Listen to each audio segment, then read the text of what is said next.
This is Sara from Average Betty, and I am here with Chef Victor Casanova of Culina at the Four Seasons Beverly Hills. I think you must have the best undisputed chef's name in the country. I think it's pretty cool. It works. It works. Works on the cooking or the ladies? So where's the $20,000 pasta maker? It's hidden downstairs. We keep it downstairs.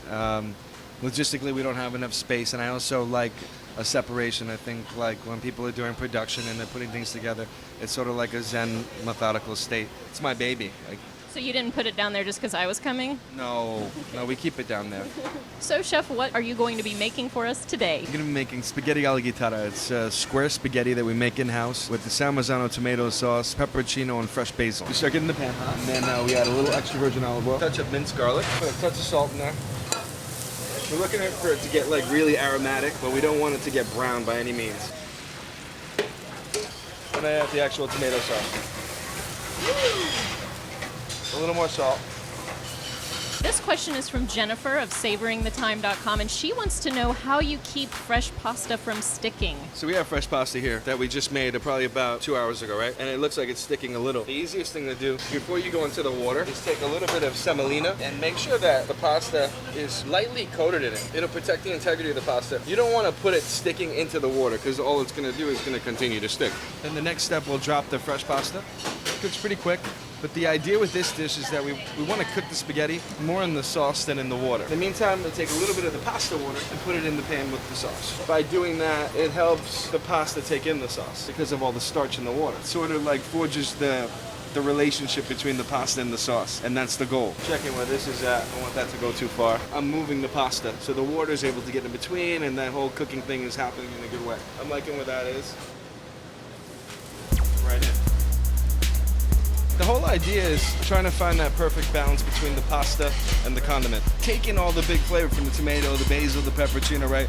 And it becomes one thing. We're using fresh pasta, so it's going to cook a little bit quicker. If it was dry pasta, like most box or packages recommend like 9 minutes, you know, the difference in flavor is huge. You see how it's taking it in?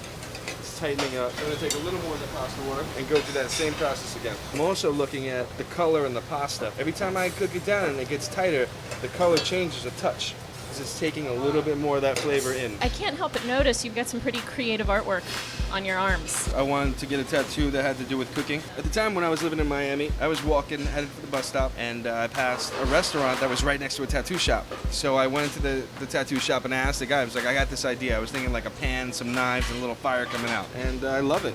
Yeah, it's awesome. It's like a flaming bowl of spaghetti. That's looking good. A little bit of salt. Take it off the heat.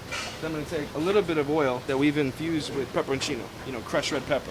Then we take some grated Parmigiano Reggiano, right? Some fresh torn basil leaves, copious amounts. Then I'm going to take a little more finishing extra virgin olive oil.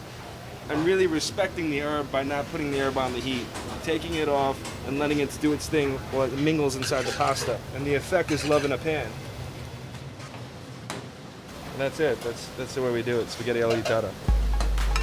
Homemade square spaghetti, San Marzano tomato sauce, fresh basil. There's a touch of Parmigiano, a little bit of spicy pepperoncino oil, and a lot of love.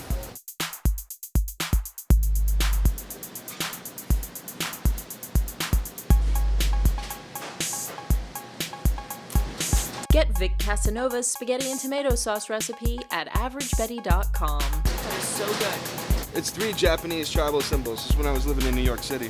Freedom, inspiration, and soul. You know, it kind of looks like a funky wine pool to me. And I've found a lot of freedom, inspiration, and soul in wine. So I can really relate. Absolutely. We sell a lot of spaghetti.